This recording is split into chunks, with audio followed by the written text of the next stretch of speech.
Hello everyone, welcome to my channel all about biology and this is Jyoti Verma. और आज हम लोग बात करने वाले हैं टीएस ऑफ एमरैंथस स्टेम की, जिसमें आपको एनोमेलस सेकेंडरी ग्रोथ देखने को मिलती है। तो सबसे पहले हम उसके पॉइंट्स को डिस्कस कर लेते हैं, उसके बाद हम उसके डायग्राम को, उसके टीएस को देख लेंगे। सबसे पहले हमारा आता है आउटलाइन ऑफ द सेक्शन। जो हमारा सेक्शन होता है उसका जब हम टीएस कट करते हैं तो उसकी जो आउटलाइन होती है वो किस तरीके की होती है। यहाँ पर एमरैंथस के केस में बेसिकली जो आपको आउटलाइन देखने को मिलेगी वो होगी वेवी आउटलाइन।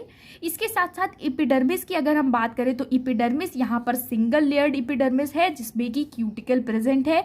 उसके साथ साथ आपको कुछ स्टोमेटा देखने को मिल सकते हैं कुछ यंग स्टेम्स के केस में। कॉर्टेक्स की अगर हम बात करें तो कॉर्टेक्स यहाँ पर दो लेयर्स में डिफरेंशिएटेड है। सबसे पहले आपको देखने को मिलेगा कोलेनकाइमेटस हाइपोडर्मिस, जो कि रिजेस के नीचे कोलेनकाइमेटस है, और क्लोरेनकाइमेटस रीजन आपको देखने को मिलेगा हाइपोडर्मिस का, जो कि फरोज के नीचे प्रेजेंट होता है। यानी जो उठा हुआ हिस्सा होता है उसके नीचे आपको कोलेनकाइमेटस सेल्स दिखाई देंगे, और जो नीचे वाला हिस्सा होता है उसमें आपको क्लोरेनकाइमेटस हाइपोडर्मिस देखने को मिलेंगे। इसके अलावा आपको हाइपोडर्मिस के सेल्स के नीचे जनरल कॉर्टेक्स के सेल्स देखने को मिलेंगे जो कि पैरेनकाइमेटस होते हैं। उसके बाद आपको इंडोडर्मिस दिखाई देगा जो कि यहाँ पर डिस्टिंक्ट नहीं है। पेरिसाइकिल की अगर हम बात करें तो पेरिसाइकिल यहाँ पर फ्यू लेयर्ड है, थिन वॉल्ड है और पैरेनकाइमेटस सेल से मिलकर बनी हुई है। प्राइमरी वस्कुलर सिस्टम की अगर हम बात करें तो प्राइमरी वस्कुलर सिस्टम में आपको यहाँ पर एक नॉर्मल रिंग दिखाई देगी कंज्वाइंट, कोलैटरल, ओपन और इंडार्क वस्कुलर बंडल्स की। कंज्वाइंट का मतलब होता है कि जाइलम और फ्लोएम एक ही रेडियस पर प्रेजेंट होंगे। कोलैटरल का मतलब होता है कि जाइलम अंदर की तरफ और फ्लोएम फेरीफेरी यानी कि बाहर की तरफ प्रेजेंट होगा। ओपन का मतलब ये होता है कि जाइलम और फ्लोएम के बीच में आपको कैम्बियम देखने को मिलेगा, और इंडार्क का मतलब ये होता है कि प्रोटोजाइलम आपको सेंटर यानी कि पित्त की तरफ दिखाई देगा और मेटाजाइलम फेरीफेरी की तरफ दिखाई देगा। यहाँ पर एमरैंथस के केस में जो एनोमेलस सेकेंडरी ग्रोथ देखने को मिलती है वो एक्स्ट्रा स्टीलर कैम्बियम की ग्रोथ की वजह से होती है, जो कि पेरिसाइकिल के रीजन में बनता है। और ये कैम्बियम बेसिकली करता क्या है, ये कैम्बियम बहुत सारी रोज को कट करता है अंदर की तरफ। उसके बाद ये क्या करता है, forming secondary vascular bundles and parenchymatous conjunctive tissue. ये क्या करता है, बहुत सारी सेल्स और टिश्यूज को अंदर की तरफ कट करता है, और जिससे कि सेकेंडरी वस्कुलर बंडल्स और पैरेनकाइमेटस कंजक्टिव टिश्यू का फॉर्मेशन यहाँ पर होता है। पित्त की अगर हम बात करें तो पित्त यहाँ पर लार्ज और पैरेनकाइमेटस है, और आपको पित्त वाले रीजन में बहुत सारे कंज्वाइंट, कोलैटरल, ओपन और इंडार्क मेडुलरी बंडल्स देखने को मिलेंगे जो कि पित्त वाले रीजन में आपको दिखाई देते हैं। ये देखिए, ये जो डायग्राम आप यहाँ पर देख रहे हैं ये एमरैंथस स्टेम का टीएस है, जो कि डायग्रामेटिक रिप्रेजेंटेशन में यहाँ पर शो किया गया है।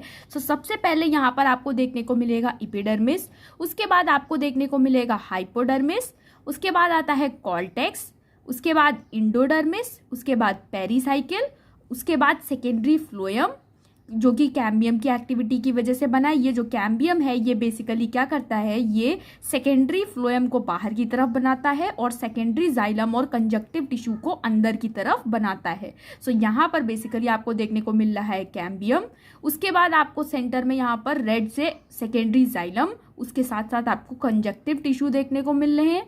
उसके बाद आपको सेंटर में दिखाई देगा पित्त, और पित्त के साथ आपको बहुत सारे वस्कुलर बंडल्स दिखाई देंगे रिंग के फॉर्म में। यहाँ पर पित्त वाले रीजन में प्रेजेंट हैं, इसलिए इन बंडल्स को हम मेडुलरी बंडल्स भी कहते हैं। और ये सभी मेडुलरी बंडल्स कंज्वाइंट, कोलैटरल, इंडार्क और ओपन सिचुएशन में प्रेजेंट होते हैं यहाँ पर। ये बेसिकली टीएस ऑफ एमरैंथस स्टेम है, जो कि ये सेलुलर डायग्राम है, और यहाँ पर आपको सारे सेल्स बहुत ही ज़्यादा क्लियर वे में दिखाई देंगे। सबसे पहले हमारे पास आता है एपिडर्मिस, जिस पर आपको देखने को मिलेगी एक थिन लेयर क्यूटिकल की। उसके बाद हमने आपको बताया था कि यहाँ पर जो कॉर्टेक्स है वो आपको दो लेयर में दिखाई देगा। सबसे पहले आपको हाइपोडर्मिस दिखाई देगा, और हाइपोडर्मिस में भी आपको दो टाइप्स दिखाई देंगे, एक होगा कोलेनकाइमेटस हाइपोडर्मिस और दूसरा होगा क्लोरेनकाइमेटस हाइपोडर्मिस। जो हमारा कोलेनकाइमेटस हाइपोडर्मिस है वो आपको रिजेस वाले पोर्शन के नीचे दिखाई देगा। ये हमारा रिज वाला पोर्शन है और इसके नीचे जो आपको हाइपोडर्मिस दिखाई दे रहा है वो कोलेनकाइमेटस हाइपोडर्मिस है। इसके अलावा जो फरो वाला पोर्शन है, नीचे वाला पोर्शन है, उसमें आपको क्लोरेनकाइमेटस हाइपोडर्मिस देखने को मिलेंगे।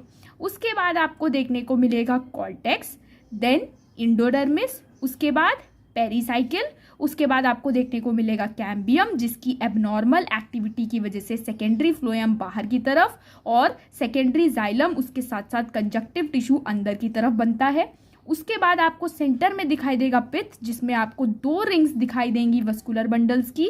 सेंटर में आपको जो वस्कुलर बंडल्स दिखाई दे रहे हैं उन्हें हम मेडुलरी बंडल्स कहते हैं और मेडुलरी बंडल्स में भी आपको देखने को मिलेगा फ्लोएम, उसके साथ साथ कैम्बियम और जाइलम में आपको मेटाजाइलम, जो बड़े वाले सेल्स होते हैं उन्हें हम मेटाजाइलम कहते हैं और जो छोटे वाले सेल्स होते हैं उन्हें हम प्रोटोजाइलम कहते हैं। जब प्रोटोजाइलम सेंटर यानी कि पित्त की तरफ डायरेक्ट कर रहा होता है तब उस कंडीशन को हम इंडार्क सिचुएशन कहते हैं। इसके साथ साथ जब कैम्बियम, जाइलम और फ्लोएम के बीच में प्रेजेंट होता है तो उस सिचुएशन को हम ओपन वस्कुलर बंडल्स कहते हैं।